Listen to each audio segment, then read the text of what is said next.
Mr. Orange Trump Epstein's Epstein dodge proves guilt louder than any denial. Come on, people. Let's cut the crap right now for anyone still swallowing the Mr. Orange Trump Epstein innocent act hook, line, and sinker. If this guy was truly clean on the whole Jeffrey Epstein mess, he would have dumped every single file, document, and flight log on the table years ago to shut everybody up. Instead, what do we get?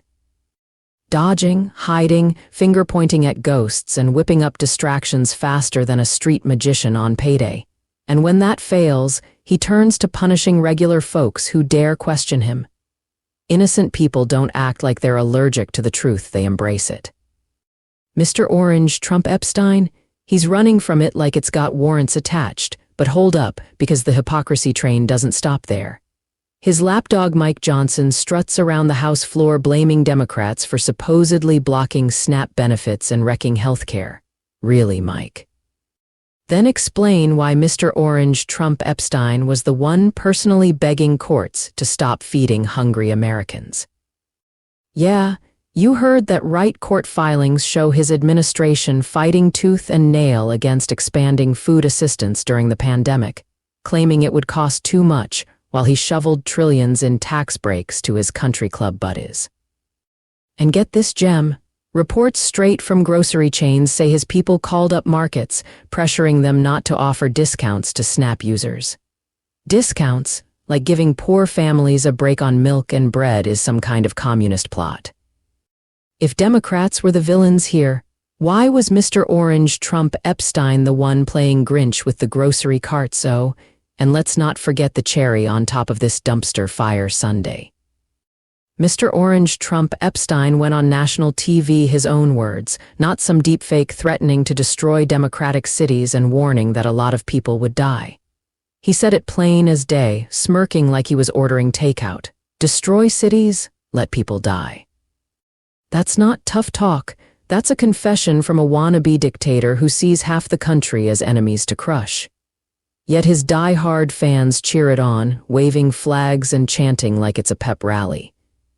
Defend that all you want, but you're not standing on solid ground. You're sinking in quicksand of your own making, defending straight-up genocide vibes, abuse of power that would make third-world tyrants blush, and a guy who's robbing your kid's future to pad his own golden parachute. Look, I get it, loyalty is a hell of a drug.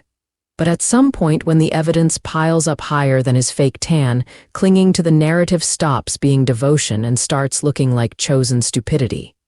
Blind faith is one thing, ignoring reality smacked in your face is another. Mr. Orange Trump Epstein isn't hiding those Epstein files because there's nothing there, he's hiding them because there's everything there. Court documents already link him to dozens of flights, parties, and phone calls with the pedophile kingpin. He wished Ghislaine Maxwell well in prison for crying out loud after she got busted for trafficking kids. Innocent pals don't send love notes to convicted accomplices, and the distractions? Master class in deflection. Every time a new Epstein bombshell drops unsealed names, victim testimonies, whatever, boom, he launches into a rant about fake news, witch hunts, or some border caravan that's supposedly invading your backyard. It's the same playbook every scandal: deny, delay, distract, destroy. Punish the whistleblowers, sue the journalists, rally the base to attack anyone asking questions. Civilians get doxxed, threatened, bankrupted by frivolous lawsuits. That's not leadership, that's mob boss behavior with Air Force One as the getaway car. Now, flip the script to the SNAP and healthcare BS Johnson peddles. Democrats guilty of destruction? Please. Under Obama, SNAP enrollment saved millions from starvation during the Great Recession, and the ACA insured 20 million who couldn't afford coverage before. Mr. Orange Trump Epstein's crew. They tried over 60 times to repeal Obamacare, leaving folks with pre-existing conditions staring down bankruptcy for a hospital stay. His DOJ argued in court to strike down the entire law during a pandemic. Millions would have lost coverage overnight, and SNAP. His USDA proposed rules to kick 3 million off the rolls, including working families and kids. Tightened work requirements that ignored childcare costs, transportation barriers, and the fact that low-wage jobs don't always hit 20 hours a week. But wait, there's audio of him bragging about it. Remember the leaked call where he told governors to be mean with Medicaid? Or the budget proposals slashing billions from food stamps while boosting military parades? He called markets executives, confirmed it off-record, leaning on them to end pilot programs giving SNAP users deals on healthy food. Why? Because helping poor people eat better might make the program too popular, harder to cut later. Cruelty as policy, plain and simple. And those threats against cities? He didn't whisper them in a back room, he bellowed them at rallies, on Fox, in interviews. "We're going to destroy them," he said about places like Portland, Seattle, any blue dot daring to protest police brutality. Sent federal goons in unmarked vans to kidnap activists off streets. Let people die. His COVID response alone downplaying bleach injections. Pack the churches cost hundreds of thousands of lives per every credible study. But sure, blame Democrats for wanting masks and vaccines. Defending this isn't patriotism, it's enabling. You're greenlighting a guy who takes from your own kids. How? Start with the national debt, his tax cuts for corporations, and the rich added $8 trillion to it per CBO. Your children will pay that back with interest through gutted schools, crumbling roads, no social security when they retire. He raided Medicare trust funds to cover farm bailouts from his failed trade wars. Proposed privatizing Social Security, turning grandma's checks into Wall Street gambling. Cut education funding, leading to larger classes, fewer teachers, more debt for college, your kids' air. Deregulated polluters, rolled back clean water rules, more asthma, cancer clusters. Their future jobs, automation, tax breaks for companies firing workers. Healthcare. If they get sick young, no protections thanks to his ACA sabotage. And the Epstein ties mean defending someone credibly accused of worse. Victims say he was in the room, participated. Files sealed at his insistence. If innocent, release them. Hiding screams guilt. Chosen stupidity hits when facts don't matter. Polls show his base trusts him over family, doctors, even their own eyes. He says the economy boomed, ignoring the recession he entered office with and the crash he left. Claims no wars but droned more than Obama, nearly started one with Iran. Boasts about veterans while VA wait times exploded under his watch. Choice program funneled billions to private scams. The genocide angle? Look at his rhetoric on immigrants poisoning the blood, vermin, animals. Echoes history's worst. Policies separated thousands of kids, some died in custody. Muslim ban, asylum blocks leading to deaths at the border. Defending that is defending state-sanctioned cruelty, abuse of power, weaponized DOJ against enemies, pardoned cronies like Stone and Bannon. Tried to overturn an election with fake electors, pressure on officials. January 6, his words incited it, then he watched on TV sipping Diet Coke while cops got beaten, no ground to stand on because the arguments crumble under scrutiny. But her emails, old news, no charges. Biden crime family. Investigations found zilch. Meanwhile, Mr. Orange Trump Epstein faces 91 felonies, convicted on 34, liable for sexual abuse. Epstein Island visits documented. Hiding files isn't innocence, it's obstruction. Reality check. If Democrats did a fraction of this, Fox would burn the country down. But for him, crickets or whataboutism, that's not loyalty, that's cult-level denial. Wake up before it's your kid paying the price. Defend the indefensible and you're complicit in the theft of money, safety, future. Mr. Orange Trump Epstein takes, you give, your family loses. Chosen stupidity ends when eyes open. The files stay hidden because truth damns him. Snap fights, healthcare wars, city threats, all on tape in court, black and white. Defend at your peril. This administration robs Peter to pay Paul's yacht. You're Peter, blind no more. Trump's Epstein panic. Blame game bonanza as walls close in, folks. Grab your popcorn because Mr. Orange Trump Epstein just pulled his most pathetic deflection yet. Sixing his handpicked Attorney General Pam Bondi on a witch hunt against Democrats tied to Jeffrey Epstein. Yeah, you read that right. In a frantic Truth Social meltdown on November 14, 2025, He ordered the DOJ and FBI to dig into Bill Clinton, Larry Summers, Reid Hoffman, J.P. Morgan Chase, and whoever else he can smear to dodge the heat that's scorching his own orange hide. This is another Russia scam with all arrows pointing to the Democrats, he whined, claiming records show these guys spent large portions of their life with Epstein on his creepy island. Stay tuned, more like stay tuned for the backpedal when this blows up in his face. Let's call it what it is. Pure, unadulterated projection from a guy whose name pops up in Epstein's files like bad acne on prom night. Just days earlier, House Democrats dropped a bombshell batch of emails from Epstein's estate, and holy hell, they paint Mr. Orange Trump Epstein as way deeper in the muck than his "I barely knew the guy" routine suggests. One email to Ghislaine Maxwell in 2011, Epstein brags that Trump spent hours at my house with a victim, one of the underage girls his trafficking ring preyed on, and adds that Trump knew about the girls. Knew about them? That's not a cocktail party invite, that's a neon sign screaming complicity. And get this, Epstein calls him the dog that hasn't barked, meaning Trump kept his mouth shut, stayed loyal to the secret. If that's not a trusted accomplice, I don't know what is, but wait, it gets juicier. In emails to Larry Summers, the former Treasury Secretary, Mr. Orange Trump Epstein now wants probed. Epstein trashes him like he's auditioning for a tell-all. I have met some very bad people, none as bad as Trump, not one decent cell in his body, Epstein wrote in one 2017 exchange. Borderline insane, Epstein called him in another 2018 note, right after some Trump meltdown. And Summers? He shot back asking if the Russians had dirt on Trump, calling oppressor appalling even by his standards. When the world's most notorious pedophile and sex trafficker looks at you and thinks, "Damn, you're the real monster," it's time to hang up the Innocence Act.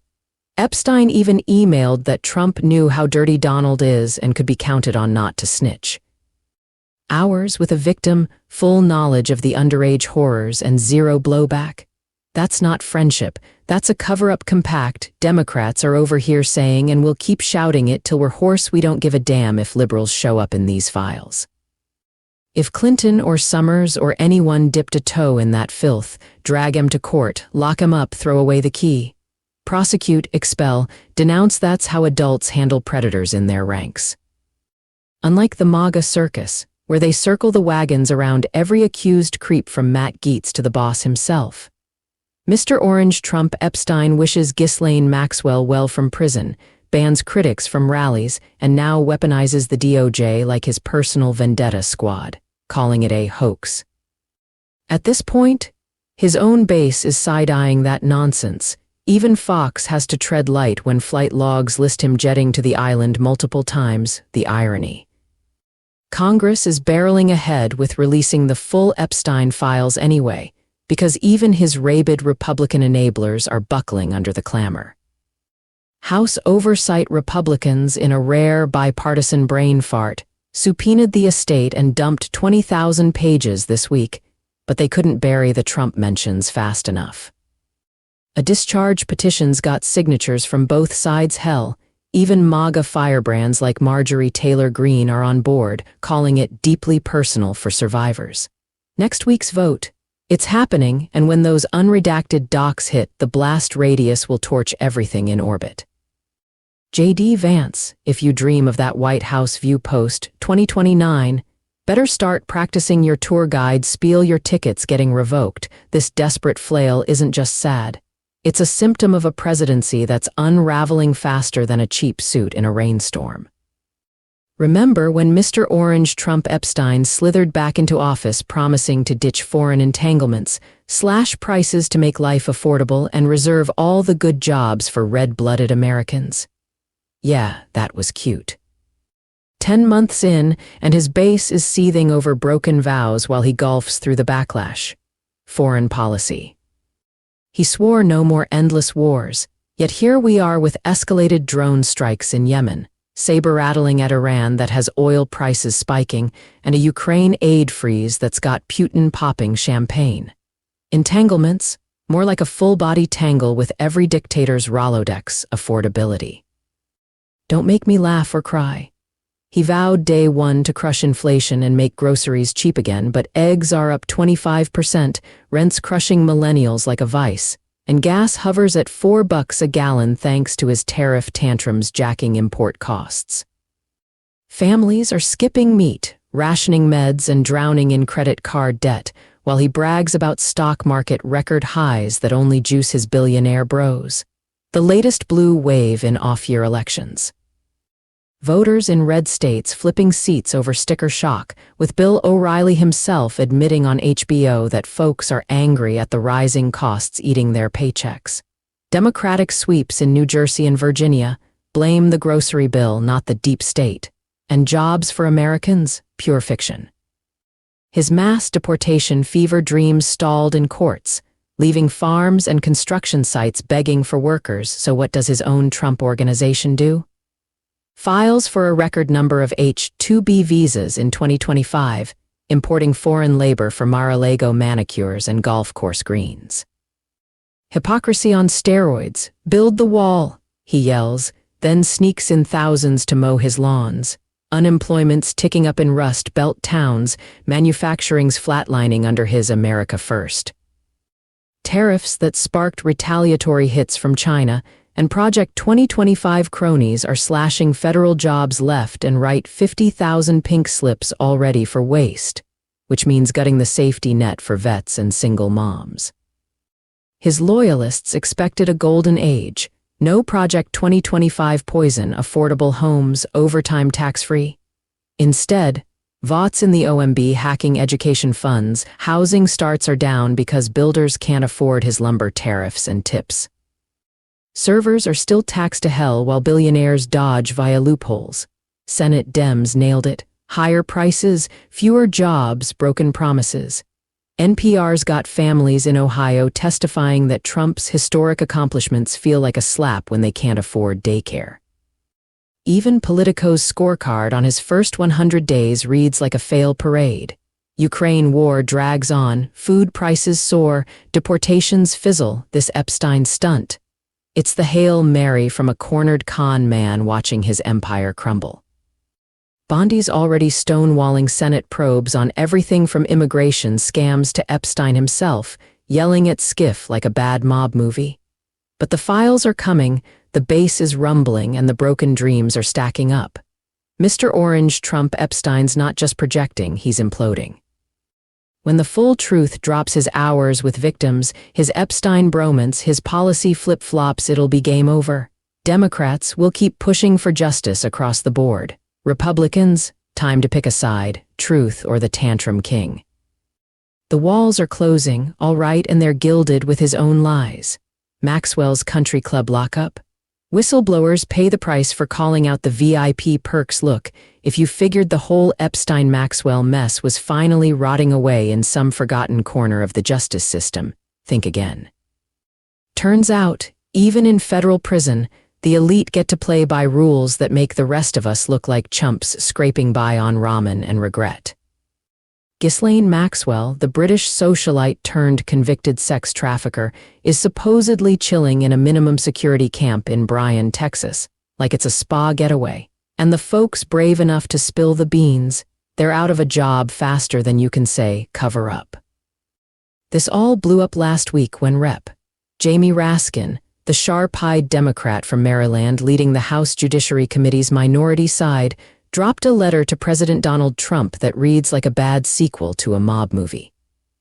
Raskin, never one to mince words, laid out claims from a whistleblower inside federal prison Camp Bryan. Picture this. Maxwell, serving a 20-year stretch for helping Jeffrey Epstein prey on underage girls, gets meals whipped up just for her and hand-delivered to her cell. No slop from the chow line for her.